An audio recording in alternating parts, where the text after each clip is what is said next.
à tous, bonjour à toutes, Maël de Vapoteur un jour, Vapoteur toujours.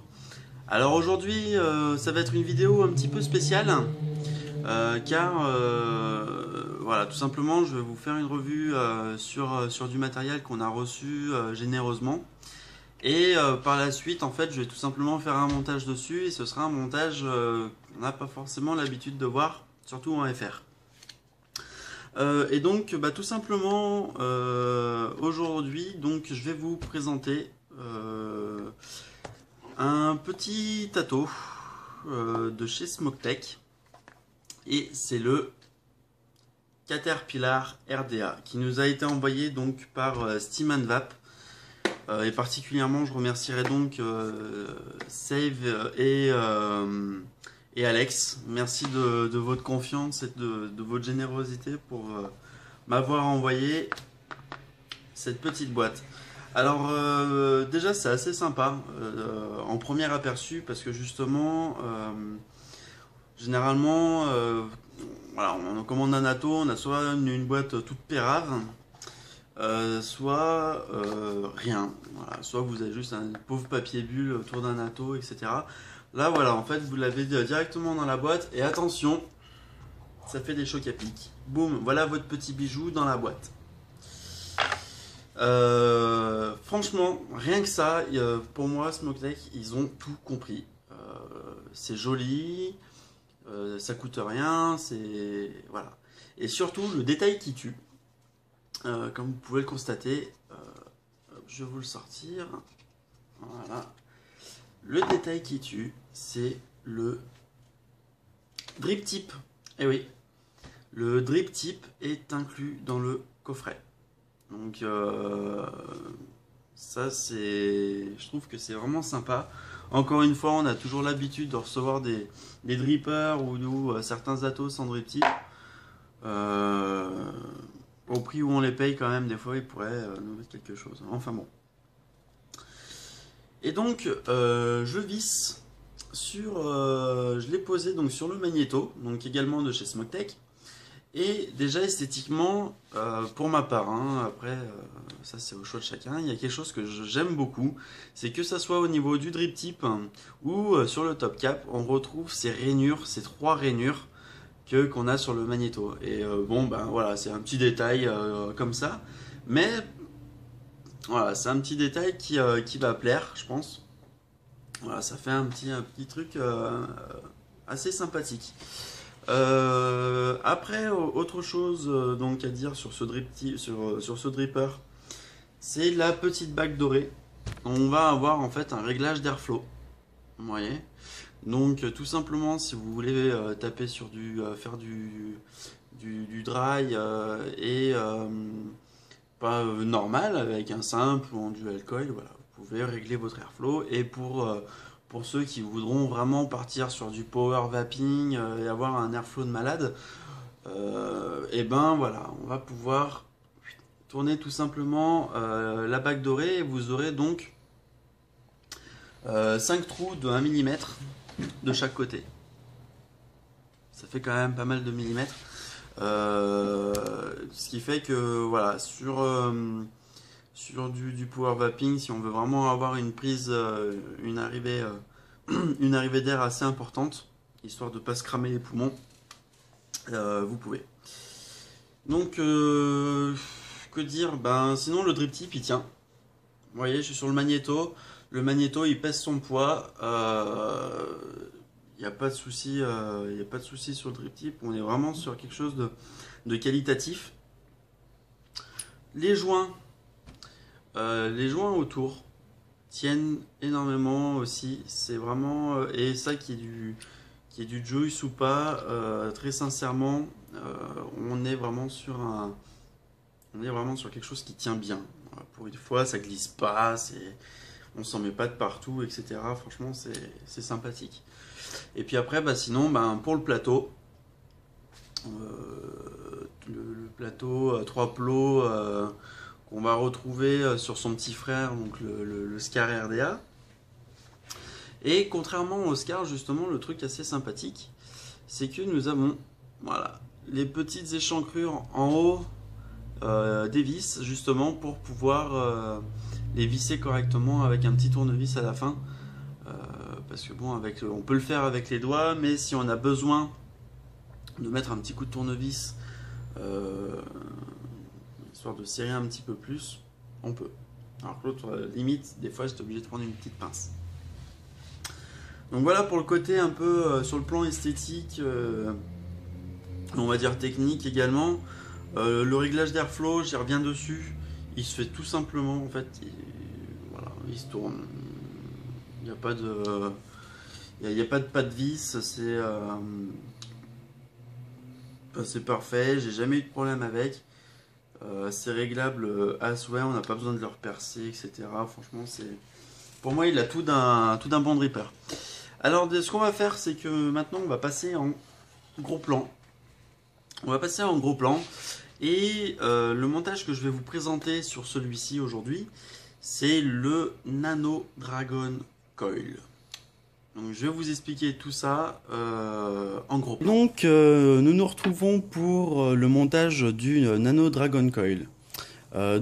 Pour ceci, vous aurez besoin d'un coupe-ongle ou d'une pince coupante. Une petite pince, alors moi je prends une pince à épiler parce qu'on arrive à être plus précis au resserrage des coils. Et donc un petit tournevis plat pour le Caterpillar par la suite. Une aiguille, alors moi j'utilise une aiguille à coudre qui fait à peu près le même diamètre qu'une aiguille à seringue. Car de toute façon j'ai pas d'aiguille à seringue. Donc vu que on est à peu près sur un diamètre équivalent, ça marche très bien. Et deux brins de Cantal en 0,30 mm. Donc pour ceci, nous allons commencer donc par créer notre coil autour donc de l'aiguille et nous allons faire une douzaine de spires. Donc pour ceci, on va tout simplement se mettre sur notre aiguille et nous allons tourner autour pendant 12 fois. 3, 4, 5, 6, 7, 8, 9, 10, 11 et 12. Hop. Donc, comme vous pouvez le voir, si on arrive à être assez bon, mes spires sont pas forcément bien collées les unes aux autres. Donc, de manière manuelle, on va venir déjà les resserrer. Alors, attention, parce que la première, elle a toujours tendance un petit peu à se décaler sur les autres. Donc, nous allons la mettre, voilà, comme ceci. On va les resserrer les plus possible. À savoir qu'après, en fait, sur le montage final, on va les faire chauffer avec la cuve, donc sans coton. Et en les faisant chauffer, on pourra encore les retravailler avec la pince à épiler ou un autre type de pince si vous avez. Donc là, je vais juste recouper cette partie-là qui est un petit peu trop grande à mon goût. Donc, je vais quand même la recouper un peu plus grande que sa sœur, ou c'est même sa sœur que je vais recouper un tout petit peu. Et lui, je vais la recouper un tout petit peu plus grand. Donc, c'est juste pour une plus grande facilité de montage par la suite, hein, vous verrez. Hop, donc celui-ci, je le mets de côté. Je prends mon deuxième brin de Cantal et nous allons faire exactement la même chose. Donc autour de l'aiguille et nous allons faire 13. Alors 1, 2, 3, 4, 5, 6, 7, 8, 9, 10, 11 et 12. Alors vous voyez là, j'ai vraiment fait n'importe quoi. Dans le sens où mes spires sont vraiment pas du tout collées les unes aux autres.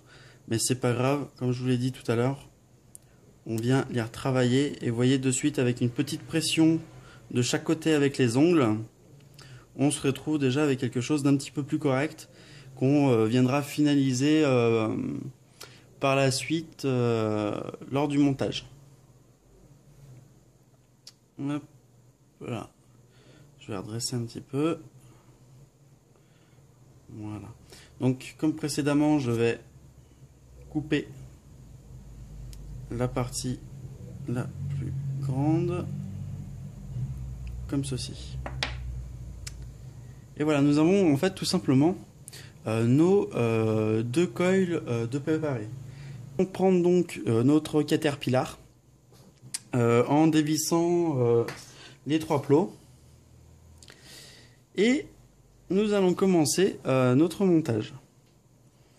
Donc on prend la partie la plus à gauche, donc la partie la plus grande, et par simplicité c'est celle qu'on va glisser en premier, donc dans le pôle positif, avec la deuxième dans le pôle négatif. Donc là c'est relativement simple, hein, il n'y a pas de détails techniques, il suffit de pas trop être maladroit comme je le suis en ce moment, histoire de passer dans les trous. Alors n'hésitez pas à redresser légèrement votre cantal pour pouvoir insérer correctement dans les trous. Voilà, comme ceci. Donc on va le laisser d'à peu près 1 mm d'espace entre le cantal, le coil et le plot, d'accord? Légèrement le laisser passer. De toute façon, une fois que c'est serré, vous pourrez tout de même continuer à le travailler. Donc on va venir serrer uniquement, pour cette fois, la partie négative. À savoir que vu qu'on va mettre le deuxième coil dans le trou du plot positif, il faut qu'on le laisse ouvert. Voilà, donc je tords légèrement mon cantail pour qu'il me laisse un espace suffisant de travail. Là, comme vous pouvez le constater, je suis un petit peu trop proche des deux plots, donc on va venir hop, légèrement le tordre, voilà, pour le sortir sans l'abîmer. Et donc nous allons tourner notre Caterpillar. Je prends mon deuxième coil, comme ceci, que je vais venir insérer de la même manière que le précédent. Donc en fait cette partie elle n'est pas du tout technique en soi, il faut juste être habile. Voilà. Et forcément quand on le fait hors caméra c'est très facile, de suite après ça devient un peu plus compliqué. Hop, celui-ci il est bon, et paf, ça fait des chocs à pic comme dirait l'autre. Et donc pareil, on serre le négatif, voilà, comme ceci. Donc vraiment cette petite idée d'avoir permis un espace pour le tournevis, pour le bouger, pour le serrage, c'est vraiment sympa. Et donc là tout simplement ce qu'on recherche, c'est donner un angle à nos deux coils. Donc du fait qu'on ait serré le négatif en premier, ça les a poussés vers le bas. Alors on va venir serrer le positif pour finaliser tout ça. Voilà.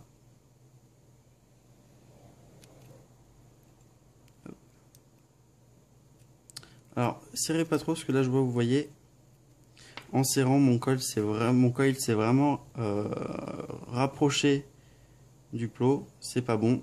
Voilà. Je le décale légèrement, quitte à laisser l'aiguille. Voilà. on serre, on le dégage légèrement sans l'abîmer, donc tout en étant le plus délicat possible. Voilà. Et on va se débarrasser donc de tous ces bouts de Cantal en surplus, en faisant attention de ne pas découper votre coil, ce serait dommage. Ça peut arriver. Hein, sous un malentendu, samedi soir, on est un peu sous. Hop. On coupe tout. Tout à ras. Voilà.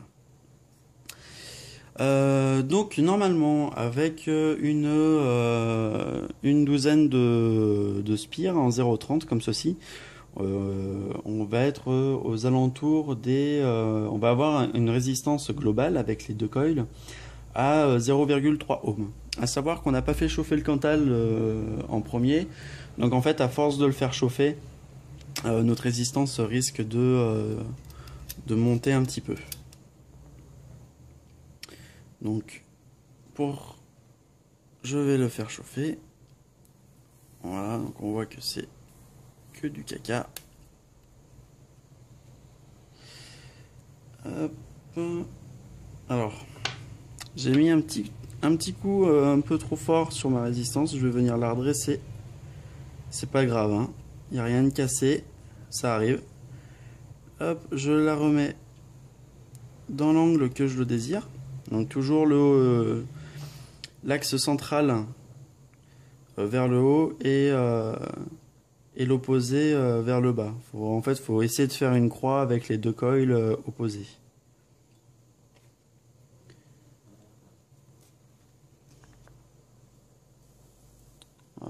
Alors le but du jeu, voilà, délicatement on va venir resserrer les spires de façon à ce que, vous voyez, elles rougissent en même temps de la même manière. Voilà, là on est très bien. Et donc, eh ben, on va placer notre coton. Alors, pour placer le coton, bah voilà, en vue de dessus, ça ira très bien. Pas besoin de mettre une grosse bourre de coton de fou. À savoir que sur le nano Dragon Coil, on n'a pas besoin de mettre le coton à l'intérieur des spires. Tout va se passer sur l'extérieur en fait.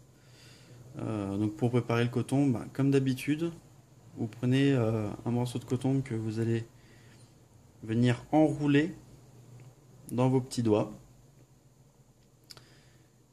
Voilà. Et en fait, vous allez venir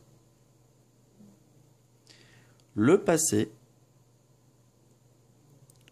par-dessous, comme ceci. Hop.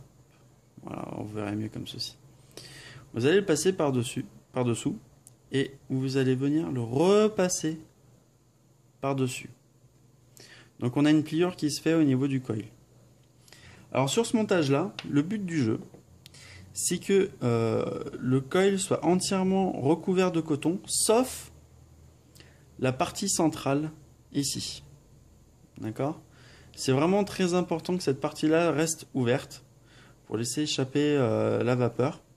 Mais par contre, la partie inférieure, donc c'est l'arrière, on va dire, celle-ci, il faut qu'elle soit vraiment recouverte de coton. Il faut qu'en fait la vapeur puisse échapper uniquement par le haut. Donc maintenant qu'on l'a recourbé et légèrement étalé notre coton sur le coil, je vais le recouper. Voilà, parce que sur cette partie-là, j'ai un petit peu trop de coton. Et avec la partie inférieure, on va venir la recourber. Alors vous voyez, j'ai un petit peu trop de coton, je trouve. Ça va être un petit peu la galère. J'en enlève un petit peu. Voilà. Et nous allons venir... Voilà. Comme ceci. Ça, ce sera votre montage final. Pour pouvoir un petit peu modeler votre coton facilement, on va juste glisser par-ci par-là quelques gouttes de liquide. Alors, je suis sur du 100% VG, donc forcément, sur le coton cardé, le VG a un petit peu de mal à être imbibé. Donc, faut l'aider un petit peu en mettant des petites pressions. En fait, on force à venir imbiber le VG. À savoir qu'une fois que le liquide sera bien imbibé, par la suite, quand vous aurez juste vos petites gouttes à remettre pour continuer à vaper, il n'y aura pas de souci. Hein. Hop là.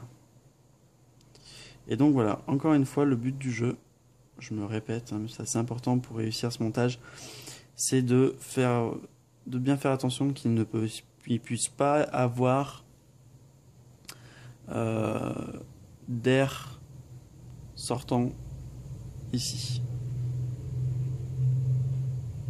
Voilà. On va également modeler un petit peu ici pour laisser la place à celui-ci de coil. Parce que si vous le dégagez de ce côté-là, mais que vous avez ce coton qui vient tout bourrer devant, ça sert à rien. Voilà. Donc voilà pour celui-ci. On va donc répéter la même opération. Exactement la même pour le deuxième. J'ai mon petit coton que je viens faire passer en dessous. Alors avec une petite pince, on va venir le récupérer. Voilà. Tac. Et hop, on le recourbe. Je le recoupe parce que pour moi il est un peu trop long. Voilà, on va bien le disperser une nouvelle fois sur le corps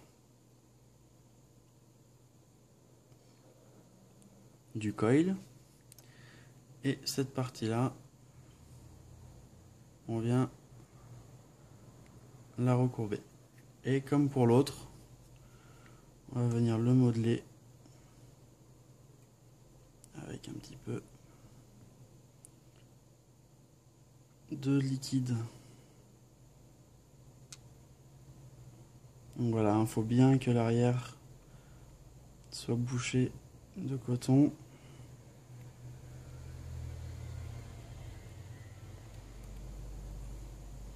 Alors c'est pas grave hein, si c'est un peu trop saturé en liquide. Au début, vous risquez de pas faire énormément de vapeur parce que la résistance sera un peu saturée. Et en faisant un petit peu chauffer, ça va partir tout de suite. Et ça va vraiment fonctionner. Donc voilà. Mes deux coils sont montés, saturés en liquide et en coton. Et nous allons voir ce que ça donne. Et bazinga. Et bah écoutez, on va se retrouver en gros plan. Juste une dernière chose avant, vérifiez quand même, et c'est très important, vos accus par rapport à vos résistances. Suivant la résistance que vous aurez, votre accu risque de pas forcément être safe pour pouvoir faire du power vaping. Je vous retrouve en gros plan et je vous dis à tout de suite. Et donc on se retrouve en gros plan pour ce fameux Nano Dragon Coil que je viens de vous présenter. Alors une chose à savoir après au niveau du tirage, c'est que voilà, vous avez votre dripper avec les deux coils face à face. Faudra faire attention de mettre en fait l'airflow dans le même sens. À savoir qu'en fait j'ai testé plusieurs façons de le mettre.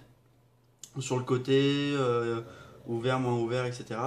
Et effectivement, quand on le met sur le côté, quand on tire dessus, on ne fait aucune vapeur. Alors je n'arrive pas à comprendre ce concept. Alors peut-être que la vapeur, elle part trop vite contre les parois et donc en fait on a une grosse condensation qui se fait et finalement on n'a plus rien pour nous par la suite. Alors que vraiment en la mettant droite, vous allez voir.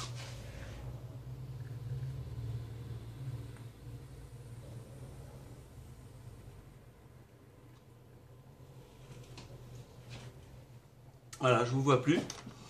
On va se mettre peut-être un petit peu plus sur le côté pour voir un petit peu ce que vous pouvez faire.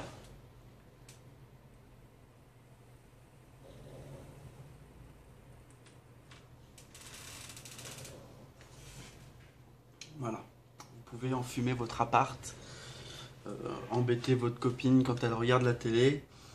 Là pour le coup, pour la vidéo, je vous l'ai fait en 100% VG pour vraiment voir la densité de vapeur qu'on pouvait créer. Je l'ai testé en 50-50 sur des liquides normaux. Par contre, j'insiste bien sur ce fait, mettez du zéro nicotine dans ce montage, sinon vous allez vous prendre une cartouche dans la tête. C'est clair, net, même si vous êtes en 5, vous allez vous prendre une balle. C'est très très puissant. On va être sur une vapeur vraiment très chaude. Donc ça pour les liquides gourmands, ce serait pas mal. Ça va être pas mal. Mais voilà, les deux seules recommandations que je peux vous faire, c'est vérifier bien que votre accu peut supporter le sub-ohm et surtout jusqu'à combien. Donc vérifiez votre ampérage, etc. Il y a des tableaux et des tutos qui expliquent vraiment tout ça sur internet. Et nous, on en fera aussi dans la foulée pour vraiment expliquer ces bases de sécurité. Et la nicotine. Alors ceux qui veulent en mettre, allez-y, hein, mettez-en. Mais à vos risques et périls. Parce que vraiment, ça déboîte.